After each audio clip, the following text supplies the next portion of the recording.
2023 की विधानसभा चुनाव से पहले तृणमूल कांग्रेस को आज पहाड़ियों में शक्ति का प्रदर्शन करती देखी गई। तृणमूल कांग्रेस की पहल पर करबुक प्रखंड के मधुकृष्ण पारा में आज एक ज्वाइनिंग मीटिंग आयोजित की गई। 34 परिवार से 123 वोटर सीपीआईएम, बीजेपी, कांग्रेस, तिपरामौथा छोड़कर तृणमूल कांग्रेस में शामिल हो गए। तृणमूल कांग्रेस एसटी सेल के प्रदेश कमेटी के सचिव मिल्टन चकमा व अमरपुर प्रखंड अध्यक्ष चंचल साहा सहित अन्य कार्यकर्ता उपस्थित थे।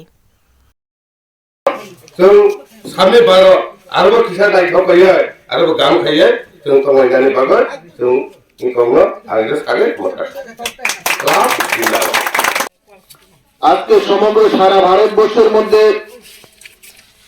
নরেন্দ্র মোদী সরকারের যে একটা নৈরাজ্য, একটা শোষণ, লাঞ্ছনা এবং বঞ্চনার শিকার হয়ে আমরা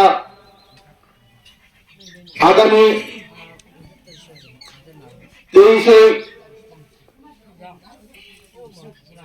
2023 ত্রিপুরা সাধারণ। আমি একটা উদাহরণ দিয়ে শুরু করব। গত 25 বছরের আগে যা হয়েছিল সিপিএম জমানায় সেটা আপনারা দেখেছেন, এবং গত 5 বছরের মধ্যে কি হয়েছে আপনারা দেখেছেন। আপনাদের স্থানীয় লোক, আপনাদের বিধায়ক, উনি আপনাদের পাড়ার হয়ে আপনাদের কি উন্নতি হয়েছে। উনি নিজেই এখন দল থেকে ছেড়ে দিয়ে অন্য দলে পালিয়ে গেছে। তার চাইতে আরো ভালো উদাহরণ কি দেব? কেন উনি পালিয়ে গেছেন? উনি কি উন্নতি করেছেন? 4 বছর 8 মাস 9 মাস অবধি থেকে সরকারের কাছে, তারপরে নিজেই পালিয়ে গেছেন অন্য দলে। তার চাইতে কি হতে পারে? তাহলে বন্ধুগণ, সেটার জন্য আমরা এসেছি তৃণমূলের পক্ষ থেকে। আমার আগের বক্তারা অনেক কিছু বলে গেছেন, অনেকগুলো স্কিম সম্বন্ধে। আমাদের লোকাল কেউ পেয়েছে, আমাদের লোকাল কেউ পায়নি। আমাদের স্থানীয় লোকজনের কি লাভ হয়েছে? কিছুই হয়নি। তারপরে এখন কাজ চলছে চতনবাড়ি থেকে ডুম্বুর অব্দি, তীর্থমুখ অব্দি রাস্তাটাকে 4 লেন হাইওয়ে করার।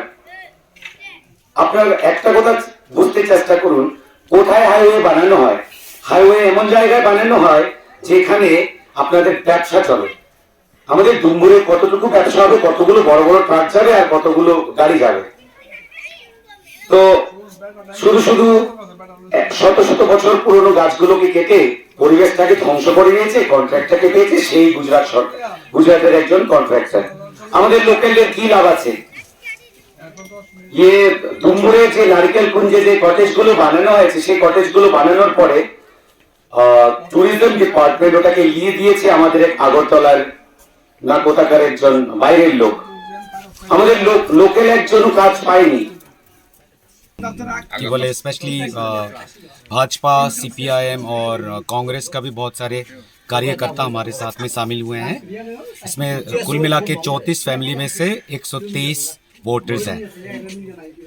আমরা প্রচণ্ডভাবে কাজ করে যাচ্ছি এবং আপনারা দেখছেন যে আমাদের দলীয় কর্মসূচি রোজই চলছে এবং প্রতিদিনই যোগদান সভা হচ্ছে। গতকালকেও ছিল, আজকেও আছে এবং আগামীকালকেও আছে। তো